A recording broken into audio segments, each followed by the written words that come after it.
गडकरी जर 200 खासदार मन वळवण्यात यशस्वी झाले, तर मोदींची सत्ता उलथून गडकरींचा पक्ष होऊ शकतो भाजप. हे लक्षात घ्या तुम्ही.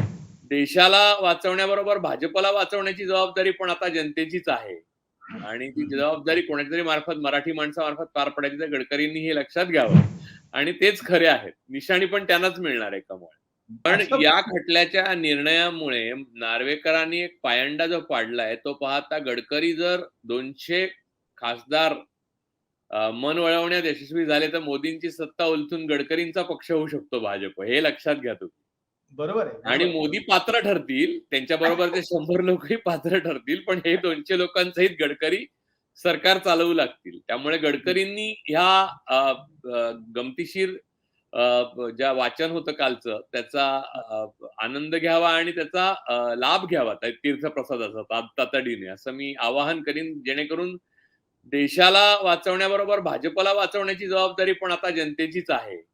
आणि ती जबाबदारी कोणाच्यातरी मार्फत, मराठी माणसामार्फत पार पडायची, तर गडकरींनी हे लक्षात घ्यावं, की जर 200 खासदारांचं मन ते वळवू शकले, तर त्यांचंच घर आहे, त्यांचाच भाजप आहे आणि तेच खरे आहेत. निशाणी पण त्यांनाच मिळणार आहे कमळ.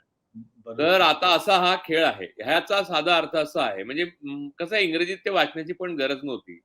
आणि हो. एवढं काय पानं वाचून दाखवण्याने फार फरक पडला नाही. ते मी संपूर्ण जे ते निर्णयाची जी प्रत आहे ती वाचलेली आहे. त्याच्यात कायदेशीर चुका तर आहेतच.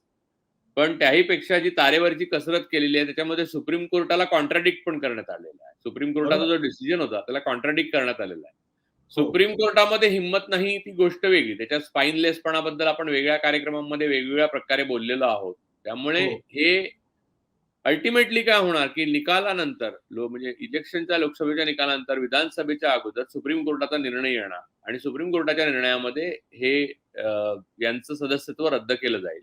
ही पार्टी परत उद्धव ठाकरेंना मिळेल. तोपर्यंत हे लांबवत नेलं जाईल. तेवढपर्यंत या सरकारचं आयुष्य आहे.